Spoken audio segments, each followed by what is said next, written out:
नमस्कार, mid cap बाजार में आपका स्वागत है। मैं हूं पूजा त्रिपाठी। नमस्कार, मैं हूं पल्लवी। मार्केट्स में आज कंसोलिडेशन ही देखने को मिल रही है। निफ्टी की बात करें तो फिलहाल 9600 के स्तर को होल्ड किया हुआ है। 9629 का स्तर यहां पर देखने को मिला है, लेकिन ऑलमोस्ट फ्लैट है बाजार। सेंसेक्स में भी महज 24 अंकों की बढ़त देखने को मिल रही है।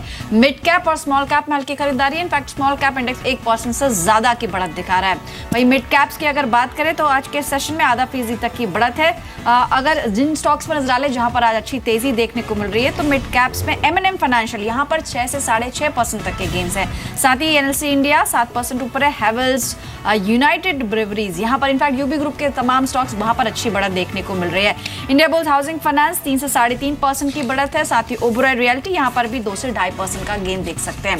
साथ ही कुछ लूजर्स की तरफ नजर डाल लेते हैं। रिलायंस कम्युनिकेशन मिड कैप का सबसे ज्यादा गिरने वाला शेयर है। इनफैक्ट मूडीज की तरफ से जो डाउनग्रेड आया है उसके चलते भी ये हिट देखने को मिल रहा है। फिलहाल 7.5% की कमजोरी रिलायंस कम्युनिकेशन में देखने को मिल रही है। लगातार रिलायंस कम्युनिकेशन के ऊपर डेट को लेकर जो बोझ है उसके चलते कल हमने देखा था मैनेजमेंट की कुछ सफाई आई, जिसके बाद स्टॉक में रिकवरी आई, लेकिन एक बार फिर से आज स्टॉक में कमजोरी है। 18.50 रुपए तक का स्तर यहां पर देखने को मिल रहा है। साथ ही bank of India, IDBI, TMI India जैसे स्टॉक्स है जहां पर 1.5 से 2% तक की कमजोरी देखने को मिल रही है। आपके सवालों को भी शामिल करेंगे। एक बार तरीका आपको बता दें, आप हमें टोल फ्री नंबर्स पर कॉल कर सकते हैं या फिर व्हाट्सएप और फेसबुक के जरिए भी आप हमसे जुड़ सकते हैं। फेसबुक पर अपने सवाल पोस्ट करने के लिए आपको जी बिजनेस ऑनलाइन पेज पर जाना है, वहां पर अपनी क्वेरी पोस्ट करनी है। ज्यादा से ज्यादा फेसबुक कॉलर्स को हम शामिल करने की कोशिश करेंगे। साथ ही टोल फ्री लाइंस खुली हैं, आप हमें फोन कर सकते हैं। व्हाट्सएप के जरिए भी दिए हुए नंबर पर आप मैसेज करके अपने सवाल पूछ सकते हैं।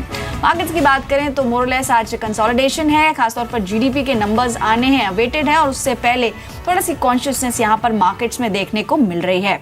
पहले भी कल आपको याद होगा, कल एक खबर भी आई थी, केरल में मॉनसून पहुंच चुका है और आज दिल्ली में भी अच्छा मौसम हो रहा है, काफी अच्छी बारिश हो रही है।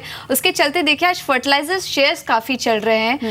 रैली आज भी कंटिन्यू कर रही है। जी, कल तो तेजी देखने को मिली ही थी फर्टिलाइजर शेयरों में, लेकिन आज भी वो बरकरार है। देखिए GNFC के स्टॉक पर एक बार नजर डालिए। NFL, RCF, चंबल फर्टिलाइजर्स, ये सभी शेयर कल जो खबर आई थी उसके चलते इन तमाम शेयरों में अच्छी मजबूती देखने को मिल रही है। करीब 4 से 3% की मजबूती के साथ आज ये सभी शेयर कारोबार कर रहे हैं। आज सुबह अगर आपको याद होगा, हम जब आपको ट्रेडिंग पिक्स दे रहे थे उसमें भी ज्यादातर जानकार जो जिस तरफ रुझान देखने को मिल रहा था वो इन्हीं तमाम स्टॉक्स में देखने को मिल रहा था। फर्टिलाइजर शेयरों में काफी ज्यादा यहाँ पर राय निकल कर आ रही थी और आज देखिए अच्छी मजबूती के साथ तमाम फर्टिलाइजर शेयर्स आज कामकाज भी कर रहे हैं।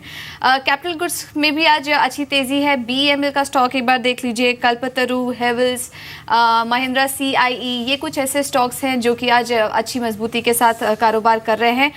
फार्मा स्टॉक्स पर एक बार नजर डाल लेते हैं। कल उसमें पुल बैक देखने को मिला था।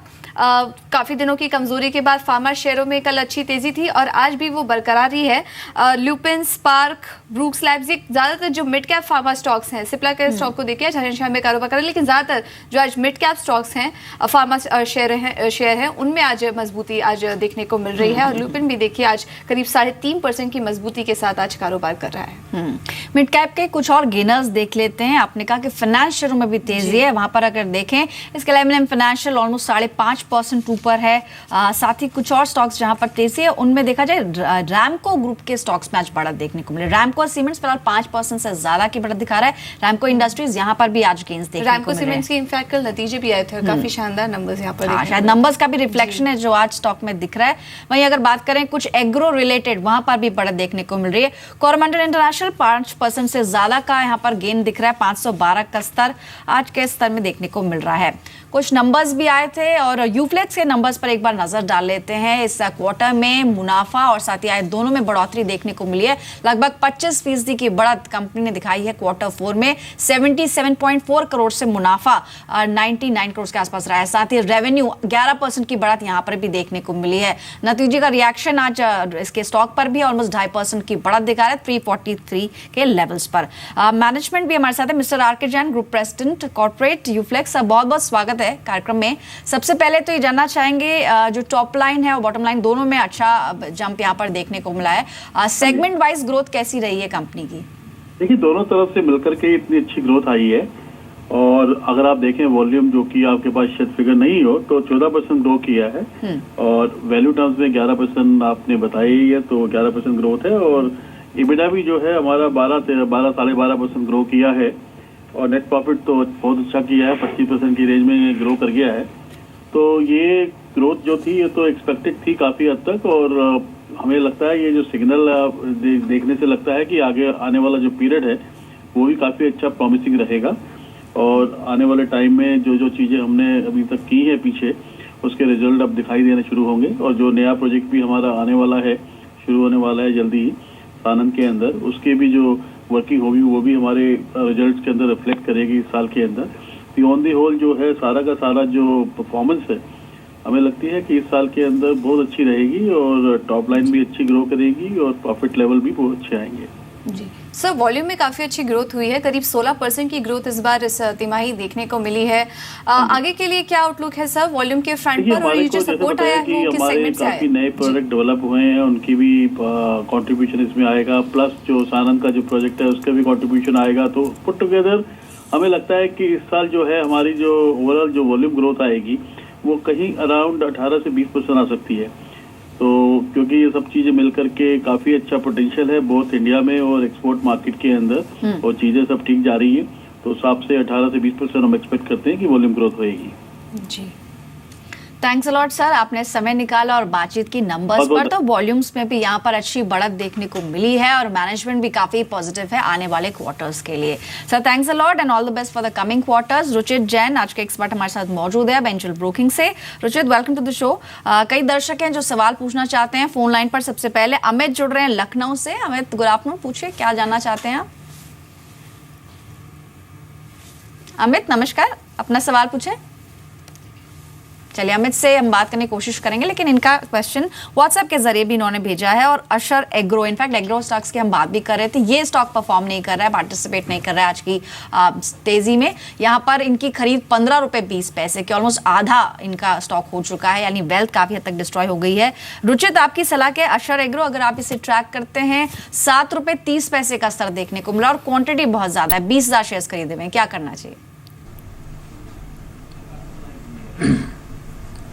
आई थिंक इस स्टॉक के अगर पोजिशनल चार्ट्स देखें तो अगस्त 2011 में लगभग ये 145 के आसपास ये स्टॉक ने जब टॉप बनाया था, उसके बाद कंटिन्यूस लो टॉप लो बॉटम का फॉर्मेशन ये स्टॉक में है।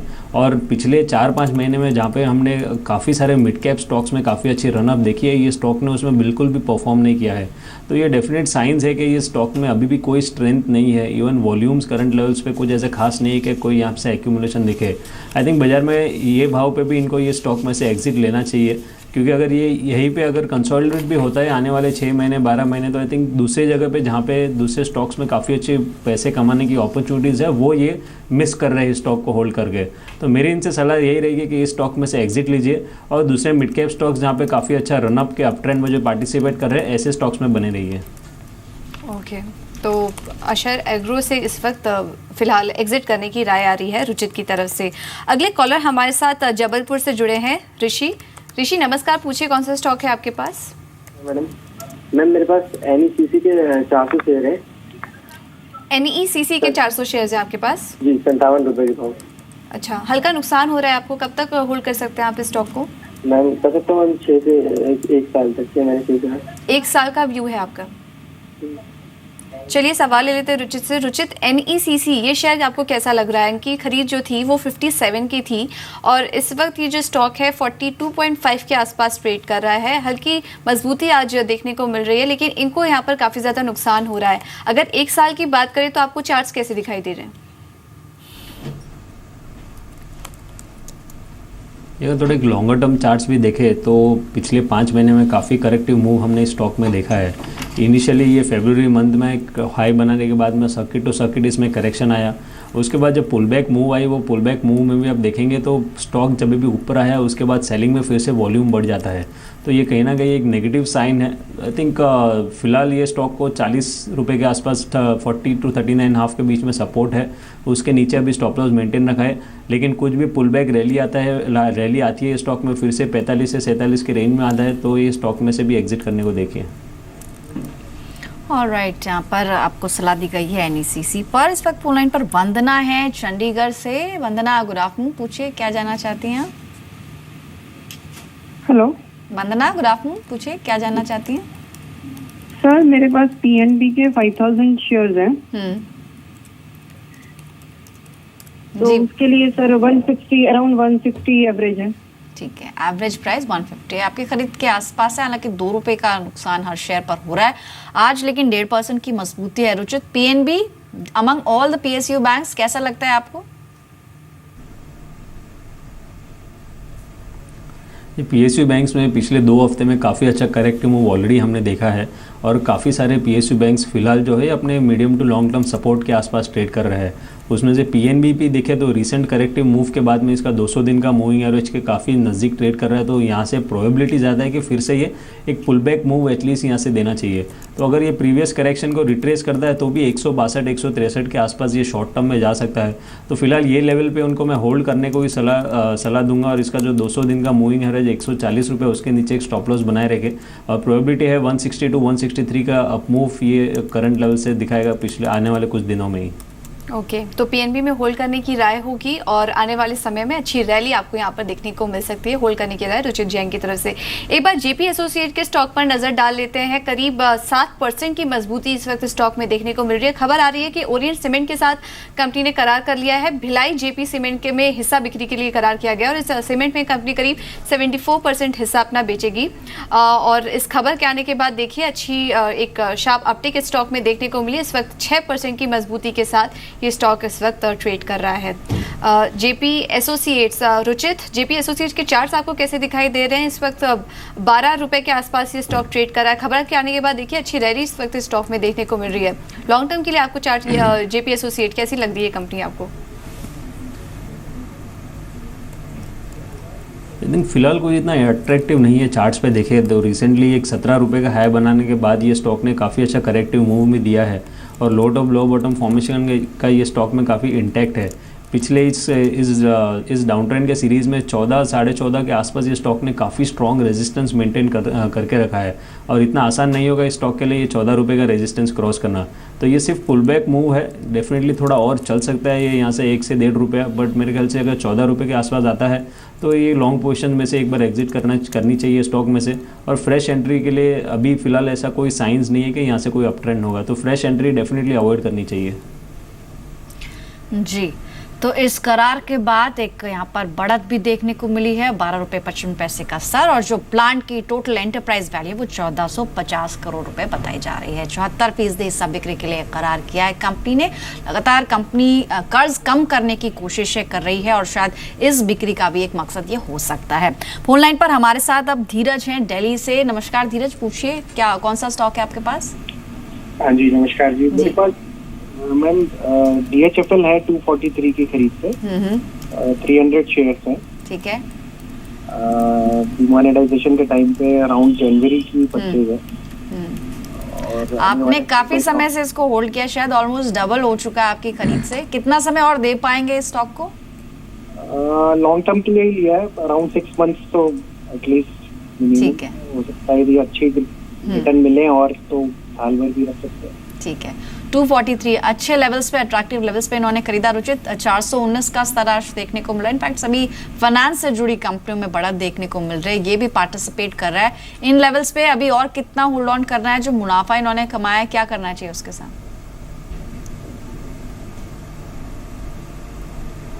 बिल्कुल, अगर लॉन्ग टर्म चार्ट्स देखें तो ये स्टॉक में काफ़ी अच्छा अप ट्रेंड पिछले 6-8 महीने में हमने देखा है और इन्होंने काफ़ी अच्छे लेवल्स पे बाइंग करके काफ़ी अच्छा पेशेंस भी रखा है। अब आने वाले समय में ये लग रहा है कि एटलीस्ट अगर आने वाले 2 से 3 महीने का नज़रिया देखें तो प्रोबेबली एक साइडवेज ट्रेंड ये स्टॉक में जाना चाहिए, क्योंकि ओवरबॉट मोमेंटम रीडिंग्स होने के बाद और वीकली चार्ट पे रेसिप्रोकल रिट्रेसमेंट्स के आसपास ये स्टॉक अभी फिलहाल रेजिस्ट कर रहा है। बट मुझे लगता है कि अगर ये इस स्टॉक को और इन द सेंस इस साल से 1.5 साल का व्यू अगर देख सकते हैं तो एक बार ये कंसोलिडेशन फेज पूरा होगा, उसके बाद फिर से अप मूव कंटिन्यूड रहेगी और आने वाले समय में ये 480 तक का मूव भी ये आने वाले 1 वर्ष में दिखा सकता है। तो फिलहाल आने वाले 2-3 महीने में कुछ ज़्यादा बड़ा मूव एक्सपेक्टेड नहीं है, पर साल भर के नज़रिए से अगर आप ये स्टॉक को और होल्ड कर सकते हैं तो ये स्टॉक को होल्ड करने की सलाह रहेगी। तो अगर लॉन्ग टर्म के लिए स्टॉक को होल्ड करें तो 480 तक के लेवल्स भी आपको इस स्टॉक में देखने को मिल सकते हैं। लॉन्ग टर्म के लिए होल्ड करने की राय होगी देवान हाउसिंग फाइनेंस में। अगले कॉलर हमारे साथ दिल्ली से जुड़े हैं मिस्टर घोष। घोष जी नमस्कार। पूछिए क्या जानना चाह रहे हैं आप? एक्चुअली मैं शेयर मार्केट में हूँ, बहुत पुराना आदमी हूँ। जी। I am a senior citizen, I am retired now and this is my pastime also. तो मेरा actually I keep on watching your programme. 7:30 बजे शुरू करता हूँ देखना 3:30 बजे तक। तो मुझे एक्चुअली मेनली मुझे क्या जानना है कि suppose I want to invest another 10 lakh rupees right now, which is the sector should I invest? Should I invest in pharmaceutical और should I invest in IT sector? क्योंकि कल ही मैंने ना 11,000 शेयर ले लिए रिलायंस कम्युनिकेशन का, थिंकिंग कि it might go back then ICICI bank मैंने 308 रुपए में भेज दिया था पूरा। I had 1700 share, can I bye it again? तो these are my question I want to ask. जरूर। In general what should I do? Suppose I want to put 10 lakh rupees right now. जी, और लॉन्ग टर्म निवेशक है आप? Long term हो, मुझे उसमें मैं तो till I make profit I don't sell it. And if I find the share is going down I just sell it. I don't fall in love with my share. So I am old hand in this hand. तो मुझे है कि 10 लाख रुपए अगर मैं invest करना शुरू है, जैसे मेरे पास सन फार्मा पड़े हैं, कम से कम 1500 शेयर पड़े हैं। सन फार्मा के शेयर्स हैं आपके पास, रिलायंस कम्युनिकेशन के शेयर्स भी हैं आपके पास। अब कल दिए मैंने 11,000 शेयर। ओके, तो फिलहाल दोनों में नुकसान हो रहा है क्या आपको? नहीं, मैंने इसको बेच दिया था 40 रुपीज में मैंने बेच दिया था। अच्छा। तो जब कल वो टूटा तो मुझे अभी अनिल अंबानी डेली अगर कुछ चल जाता है उसका काम तो शायद बढ़ जाएगा। So I know this market well. I keep on watching your program. Ji ji. I'm very thankful to your बात program. करके लग भी रहा है कि काफी रिसर्च भी आपने की है। मैंने रिसर्च अभी now I do it for fun, not for making money. Whatever money I make, I'll give it to my grandson and granddaughter. This is all for fun. Time pass है मेरा ये share market. That's why I watch your program. I really enjoy. I watch CNBC also. Your program is better. Thank you so much sir, thank you so much. और काफ़ी अच्छा लगा आपसे बात करके। और जो भी आपको अगर आप फंड के लिए भी निवेश कर रहे हैं तो होपफुली आपको अच्छा मुनाफा होने की हम उम्मीद कर रहे हैं। लेकिन रुचित से आपके सवाल ले लेते हैं। रुचित, लंबे समय के लिए निवेश करना चाह रहे हैं, इनके पास 10 लाख है, 10 लाख रुपए निवेश करना चाह रहे हैं, कौन सा सेक्टर आपको समझ में आ रहा है? किस सेक्टर में लग रहा है कि अच्छी कमाई हो सकती है? क्या राय देंगे आप इनको?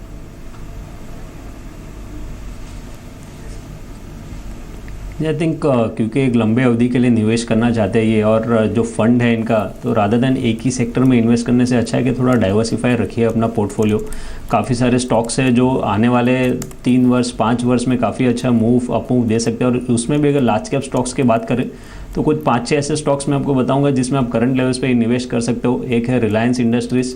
ये स्टॉक ने लगभग 8 वर्षों के कंसोलिडेशन फेज के बाद में एक ब्रेकआउट दिया है, तो एक लॉन्ग टर्म के लिए काफ़ी अच्छा अप ट्रेंड इस स्टॉक में अभी शुरुआत हुई ऐसा लग रहा है। ICICI बैंक ने भी काफ़ी कंसोलिडेट किया है और कंसोलिडेशन के बाद फिलहाल ही ब्रेकआउट दिया है। ACC सीमेंट सेक्टर में से काफ़ी पॉजिटिव व्यू है हमारा ACC के ऊपर। हाई टॉप हाई बॉटम का स्ट्रक्चर फिर से रिजम्पशन हुआ है इसमें। IT क्षेत्र में से TCS एक ऐसा स्टॉक है जिसने एक लीडरशिप बताई है फिलहाल, जो पिछले 1 महीने में जो अपमूव आया है उसमें, और आगे चल के लग रहा है कि ये आउट परफॉर्मेंस जो TCS में हमने रिसेंटली देखी है वो अभी भी आगे चल के कंटिन्यूड रहेगी। फार्मा क्षेत्र में फिलहाल इतना ज़्यादा निवेश करने की सलाह नहीं दूंगा क्योंकि इनिशियल कुछ साइंस नहीं है ये स्टॉक में कुछ अप ट्रेंड के, बट जो हिसाब से पिछले कल के ट्रेडिंग सेशन में औरोबिंदो फार्मा में एक्यूमुलेशन देखा गया है, तो सिर्फ सिलेक्टिव फार्मा स्टॉक्स में आप चाहो तो निवेश कर सकते हो जिसमें औरोबिंदो फार्मा एक नाम हो सकता है। तो अगर ये लंबी अवधि के लिए डेफिनेटली अगर इन्वेस्टमेंट करना चाह रहे हैं तो Reliance, ICICI bank, ACC, TCS और औरोबिंदो फार्मा ये कुछ नाम है जिसमें ये निवेश कर सकते हैं, और सभी अलग अलग सेक्टर्स में से है तो इनका डाइवर्सिफिकेशन भी हो जाएगा। चलिए, रिलायंस बोला इन्होंने पहले, और Aurobindo pharma, ICICI bank, TCS, यानी एक तरह से देखा जाए कि स्टेबल कंपनीज और जो ब्लू चिप्स है वहीं पर आप अपना पैसा लगाएं क्योंकि बड़ा अमाउंट आप सोच रहे हैं इन्वेस्ट करने का। और हालांकि फन आपको इसमें भी महसूस होता होगा, बहुत समय से भी आप इसको ट्रैक करें, लेकिन रिसर्च पूरी होनी चाहिए और एक्सपर्ट की तरफ से भी कुछ बड़े और स्टेबल काउंटर्स आपको बताएंगे।